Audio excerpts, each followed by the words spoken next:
Namaskar, good afternoon. I am Dr. Dodeja. I am a nephrologist with Fortis Hospital, Mulund. So, today we are celebrating the World Kidney Day, and I am going to talk to you about the preventive measures for kidney disease. So, kidney disease is one such where if you do not prevent it and you land up with a kidney problem, most of the times we do not have a definite treatment for it, and the person may have a progressive kidney disease and may land up on dialysis. The reason for this is the two main causes for kidney disease are diabetes and blood pressure. Now, these two are lifestyle diseases and there is no cure for them.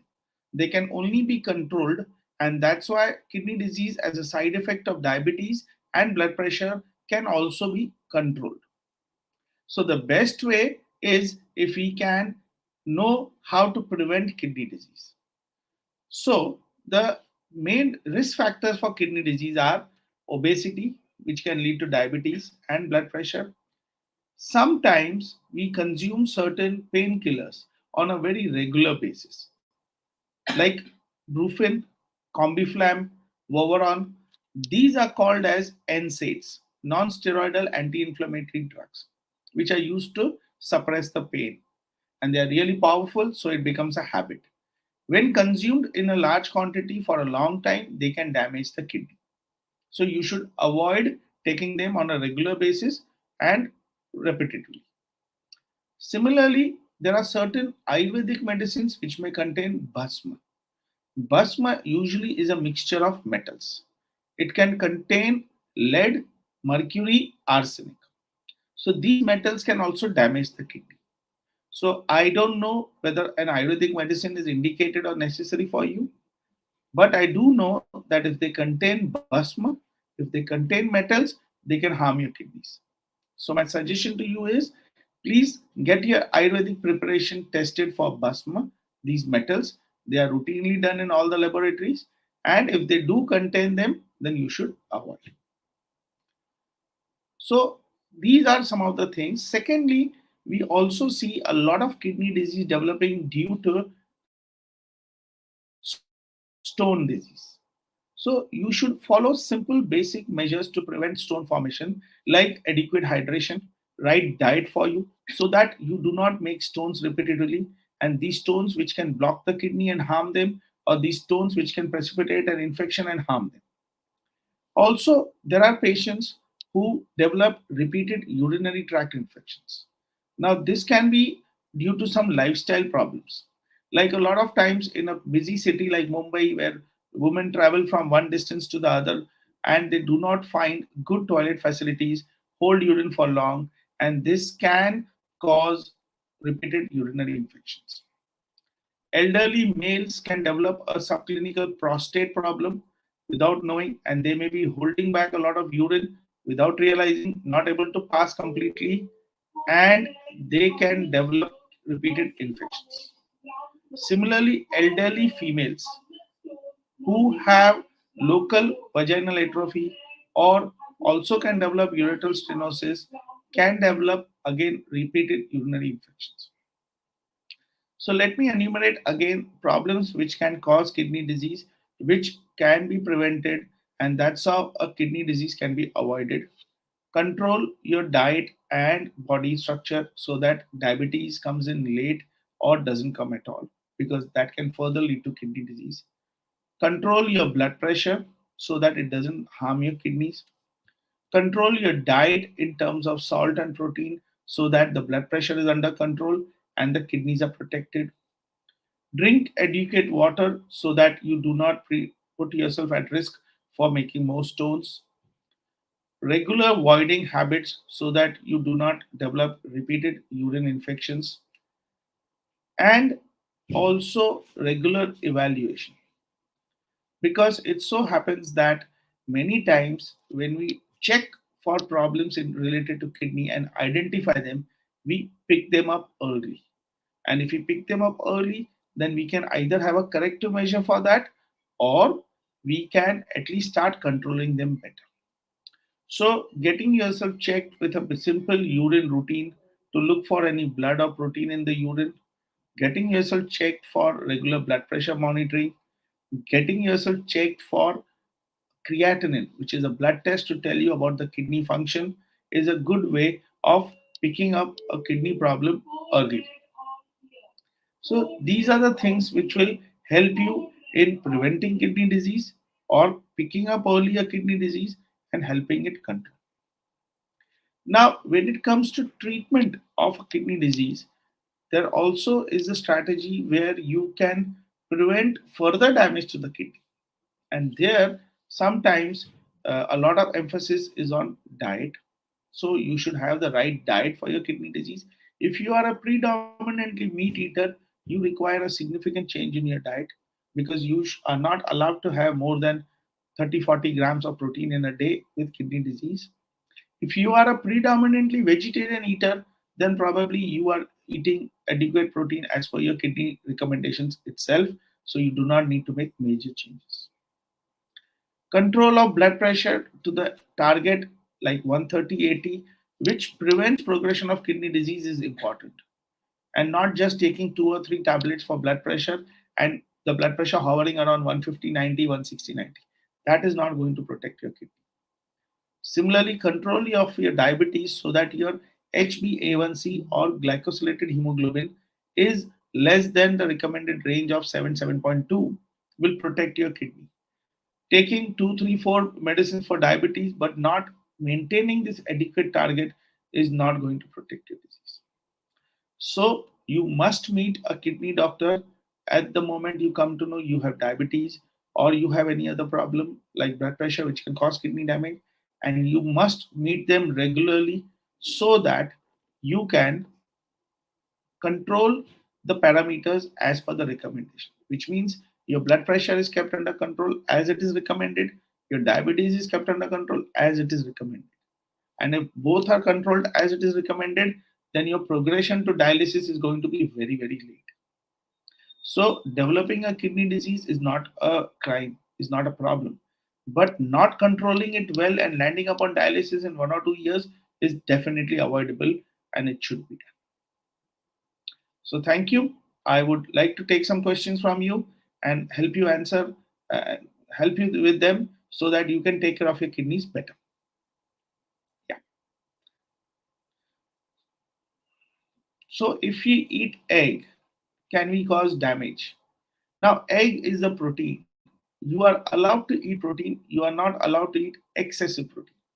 So there is no damage to kidneys if you eat egg as per the recommended protein intake.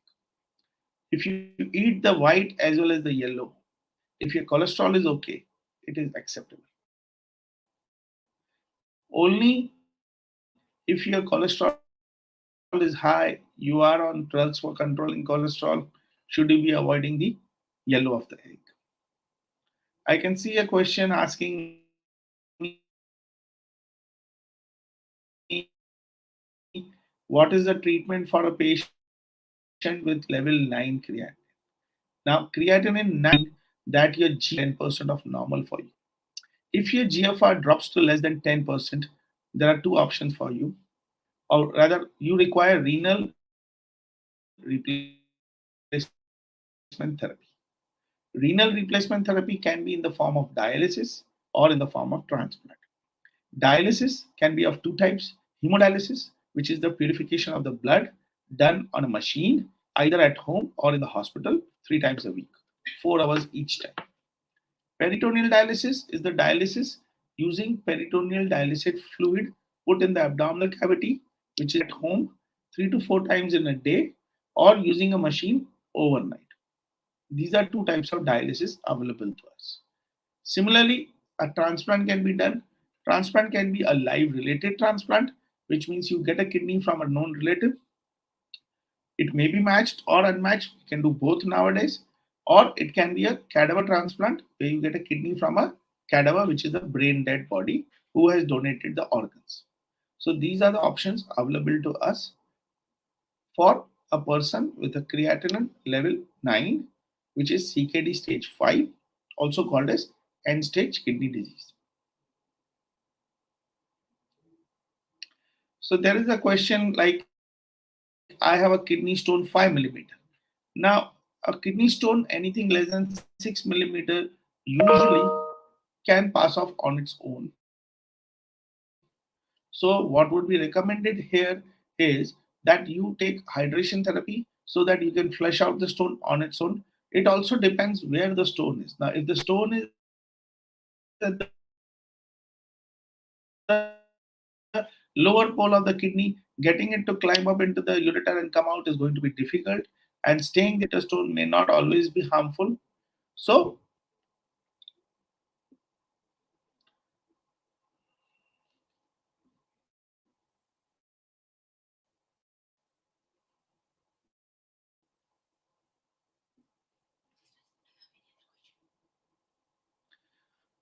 so there is a question which is quite interesting for us medically. I don't know if the general public would realize that.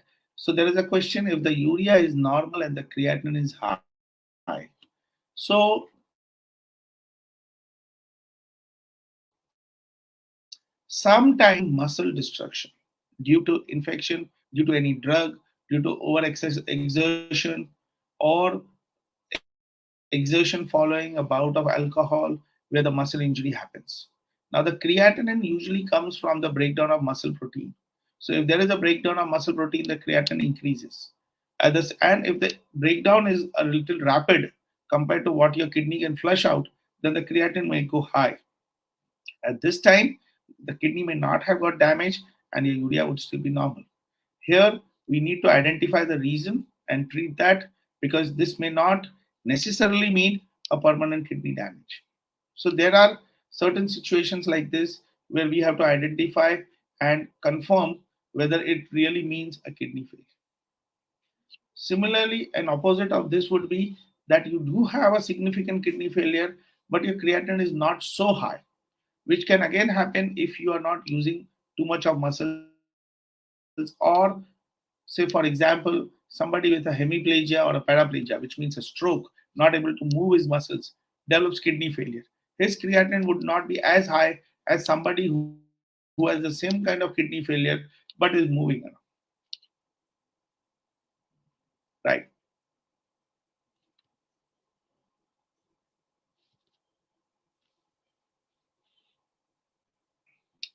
So having a foamy urine usually means that you have protein leakage in the urine.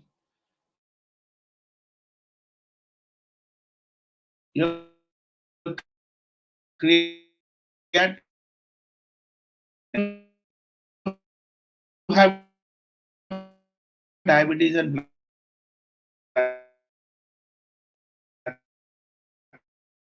pressure. So both diabetes and blood pressure can cause protein leakage in the urine leading to foamy form. So we need to look for that. And Oxra nowadays also HbA1c 6.7. So I think you are doing well. What you need to do is also measure the protein in your urine quantitatively so that the dose to control that may be adjusted. So if you still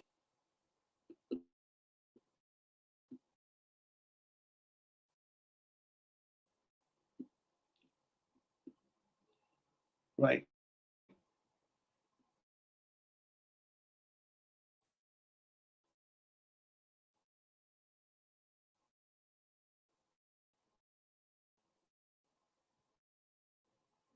It only makes you pass a lot more urine. In fact, drinking beer can increase your chances of having more uric acid stones. So, drinking beer is not necessarily the treatment to reduce renal stones. It can actually make you pass a lot more urine. In fact, drinking beer can increase your chances of having more uric acid stones. So, drinking beer is not necessarily the treatment to reduce renal stones.